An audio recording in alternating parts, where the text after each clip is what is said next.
palestinien est la plus grande injustice qui puisse être infligée à des êtres humains.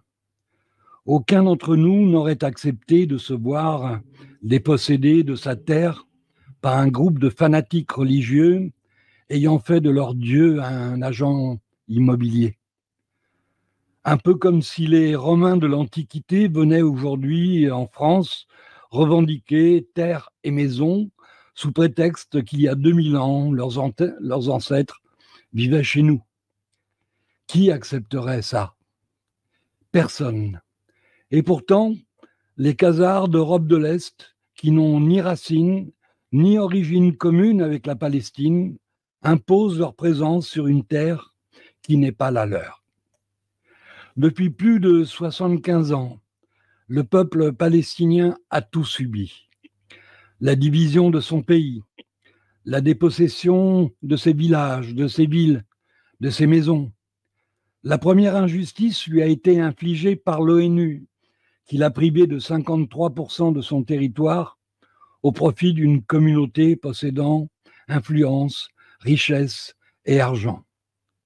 Non content de s'être approprié de plus de la moitié de la Palestine historique, les nouveaux venus, persuadés qu'ils sont élus pour dominer le monde, ont fait du peuple palestinien un peuple d'esclaves, sans droit ni titre, soumis aux massacres, aux violences, aux humiliations.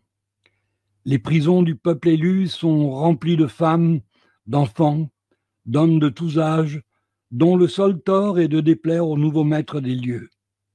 Les villages et les villes des Palestiniens sont devenus des ghettos, où checkpoints et miradors limitent toutes les formes de liberté. Gaza est semblable à une prison à ciel ouvert, régulièrement bombardée pour y maintenir la peur et la terreur. Le peuple élu considère les Palestiniens comme des animaux qui ne doivent leur survie qu'à la soumission ou au bon vouloir d'un colon surarmé, d'un soldat de Tzal ou d'un gouvernement suprémaciste. La vie d'un Palestinien dans l'enfer sioniste ne tient qu'à un fil. Le monde ignore que le peuple de Palestine est l'otage d'un groupe de psychopathes armés jusqu'aux dents et que vivre avec de tels voisins transforme la vie quotidienne en parcours du combattant pour simplement rester vivant. Le 7 octobre, le monde a enfin découvert la triste réalité palestinienne. Poussé au désespoir, n'ayant plus rien à perdre, après avoir déjà tout perdu, la Palestine a décidé qu'il valait mieux mourir debout que mourir à genoux. Ce matin-là, un groupe d'hommes courageux ont décidé de réveiller le monde, ce monde lâche et complice de la politique criminelle de l'État terroriste d'Israël. Et soudain, ce monde froid et indifférent à la souffrance des autres a vu le visage hideux de la seule démocratie du Moyen-Orient. Le monde a vu et entendu les déclarations hystériques des ministres qui promettent mort, destruction, anéantissement, épuration ethnique et même génocide nucléaire à ces animaux palestiniens. Avec toutes les armes à sa disposition, les massacres ont commencé. La plus grande quantité de bombes de l'histoire moderne a été déversée sur un territoire ayant la plus grande densité de population au monde. Une violence jamais vue, une cruauté inouïe.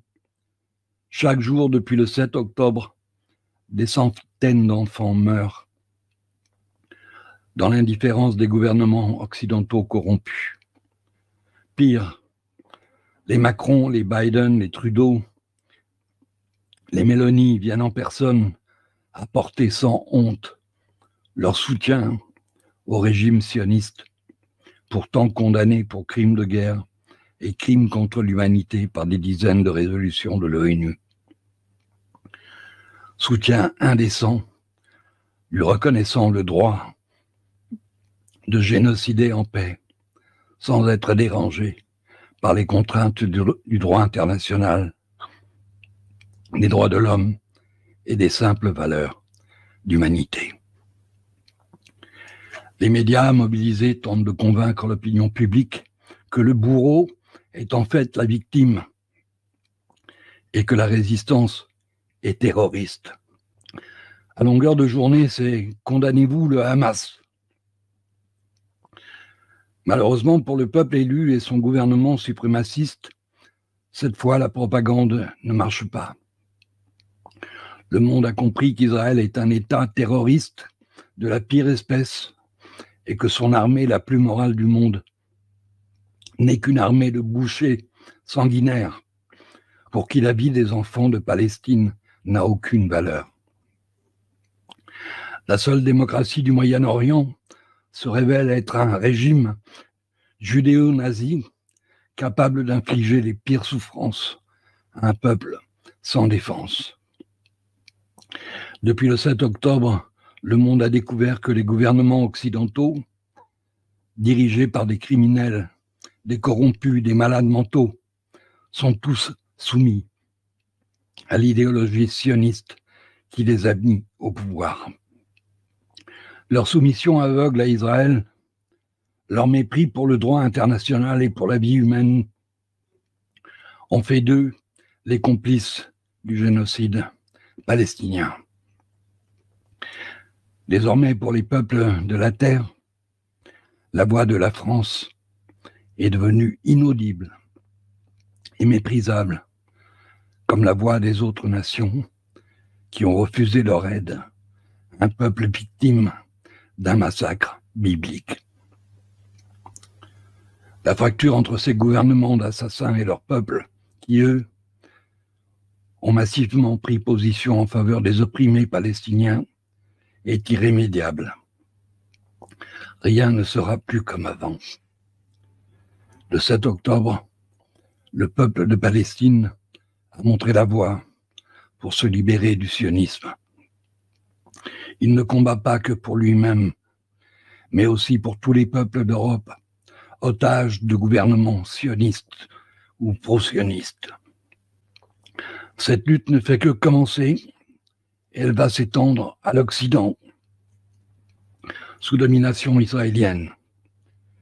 Les animaux vont se libérer du joug de l'esclavage qui lui est imposé depuis 1789.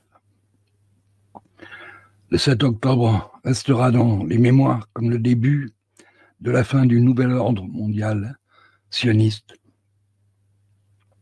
la fin du suprémacisme talmudiste et la fin d'Israël, car aucune injustice ne peut durer pour l'éternité.